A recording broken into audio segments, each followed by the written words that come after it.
I frequently come across articles and horror stories that really scare you about raw veganism and veganism.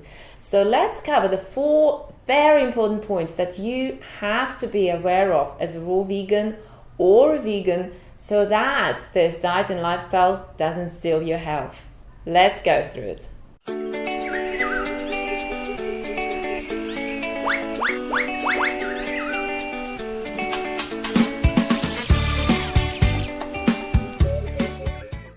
Hey, it's Riti Mama Yuli here from Raw and Healthy, and I trust you're having a great day and thank you so much for tuning in. It's great to see you again. So let's go through the 4 points that you have to be aware of as a raw vegan or a vegan. So your story doesn't appear on the front page of some magazine with some horror outcome. So the first one, and actually this one is not something that is often covered by people who help you transition to vegan or raw vegan lifestyle. And the first one is mental attitude. And I think mental attitude is really at the heart of your vegan or raw vegan journey. And it's so important to have it right. So for example, a lot of people transition into this lifestyle with doubt and fear. They're like, well, I'm not sure, I have doubts about it. I've heard that it can make you deficient and you can become protein deficient and you can run into problems. But I'll give it a go, but I'm not sure about it. So this uncertainty is not going to help you to create the journey, that's the amazing transformational journey that you are looking for. You've got to believe that this is the lifestyle that you have chosen for yourself, and you've got to commit to it. Because if you come into it with like, well, I'm not sure, I'll give it a try, and you're gonna bump into some kind of issue. Maybe it's just detox, perhaps you're detoxing, maybe your body's rebalancing itself, or maybe something in your diet needs tweaking. Perhaps it's not up to scratch, it's not what your body needs. Then you're just gonna, okay, forget it. I knew that was going to happen, so I'm just gonna give it up and go back to my old ways of eating. So you've got to have this belief. And I'm not saying that, you've got to blank out some kind of symptoms that you're gonna get and just think, okay, well, I just believe everything's good. It's not that kind of belief I'm talking about, but it's a belief that you can work it out. And it's a little bit like marriage. It's a commitment. So Paul and I have been married for 16 years now, almost 16 years. And it's a commitment. You don't go into a relationship thinking, well, if it doesn't work out, and I'll get married to this guy. If it doesn't work out, we can always get divorced. And you've got to work it out. You've got to find a solution. It's the same with the vegan or raw vegan lifestyle. You've got to find a solution because you know that this is the way forward. Eating plant-based whole foods, now scientifically proven to reverse degenerative diseases and maintain your health and also prevent diseases in the future.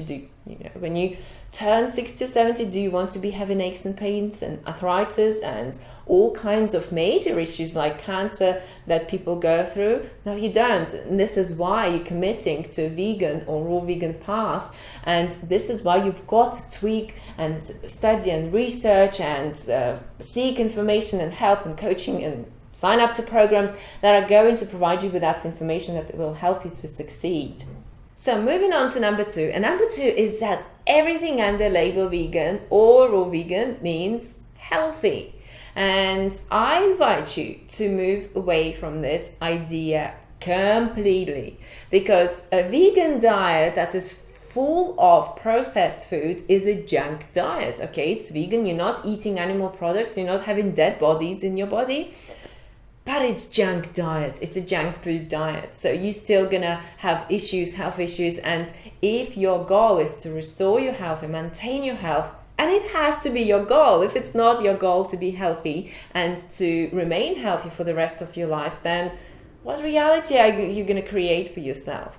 So then you've got to transition from junk vegan foods, and from lots and lots of dehydrated foods, lots and lots of fatty foods, all kinds of combinations. When you replace the old fatty dishes that you used to like with raw vegan fatty dishes, okay, they're healthier, but they are still not optimal for your health, because there's too much fat in there. There's crazy combinations when there's like lemon and banana and avocado and nut butter and oil and durian on top of that, and that's like a crazy combination. Your body still has to digest it, to process it.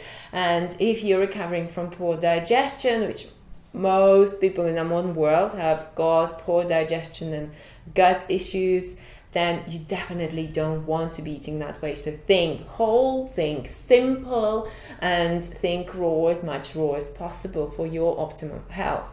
And the more you focus on eating a simple diet that is easy to digest, that gives you the most optimum level of functioning, you're going to get more energy, you're going to get more vitality out of it, and it's fun to be living this way. It's great to be feeling amazing, and it's what you deserve. So whole food, plant-based, raw or as much raw as possible, and very simple. Alrighty, moving on to number 3, and number 3 is incorrect ratio of omega-3 to 6.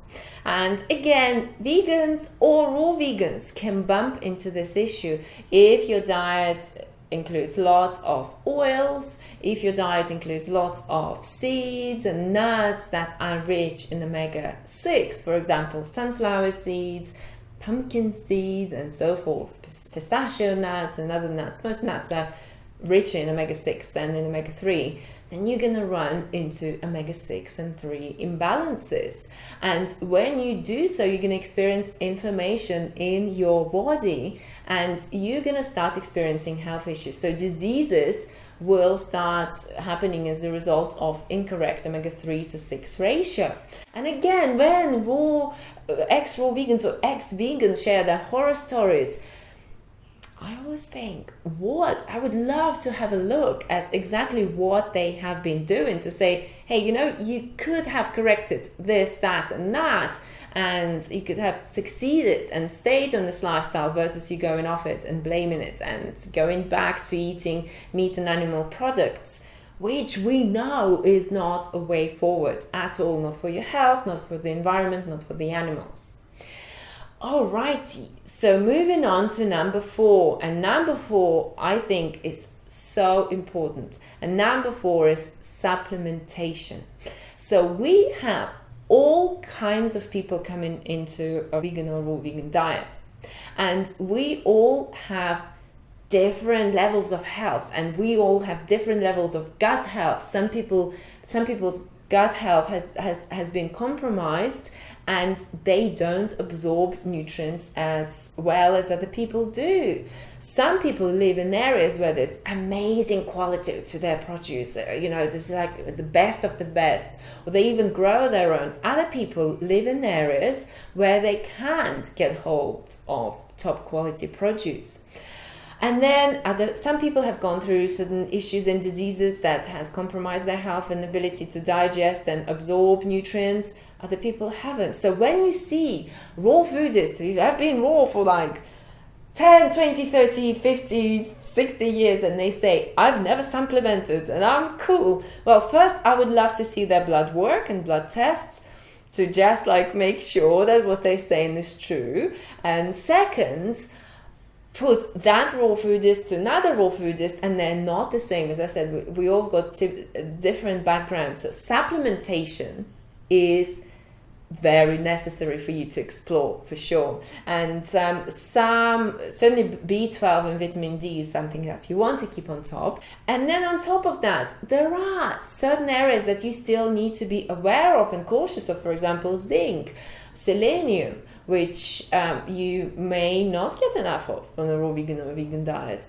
So it's important to be open about supplementation. And something that I certainly had to shift away from is this approach that, hey, I'm eating optimum diet, so everything's just hunky-dory, and it's not true at all. And willing to supplement where necessary. So be open to that, and know that in certain cases, if you're feeling low, or if you're feeling like something's not quite right, then it's important for you to assess your health, to talk to a nutritionist, to get really good advice on that. And something that we do as part of coaching when we work with clients, we do assess their health, we do look at possible deficiencies, and then we suggest supplementation. And guess what, you start supplementing and you really do see different results if you are low in that nutrient. So I'm not saying that a vegan or raw vegan diet automatically means a deficient diet, by no means. But I've explained that we all have different living conditions and we come from different backgrounds, and we've gone through years and years and years of unhealthy eating, which would have damaged our health. So how did you find this video? Did you like it? If so, please hit the like button, and please feel free to share this video with other people who you think can benefit from it. And of course, if you go to our website and follow this link, you can grab yourself a free 5-day raw food menu plan to get started. And remember that you can also find us on social media. We're on Facebook, Instagram and Twitter, all under Rossum Healthy. Thank you so much for watching this video. I loved connecting to you once again. I always look forward to making videos. Eat sweet, keep fit, and we will see you again very soon. Stay tuned. Bye.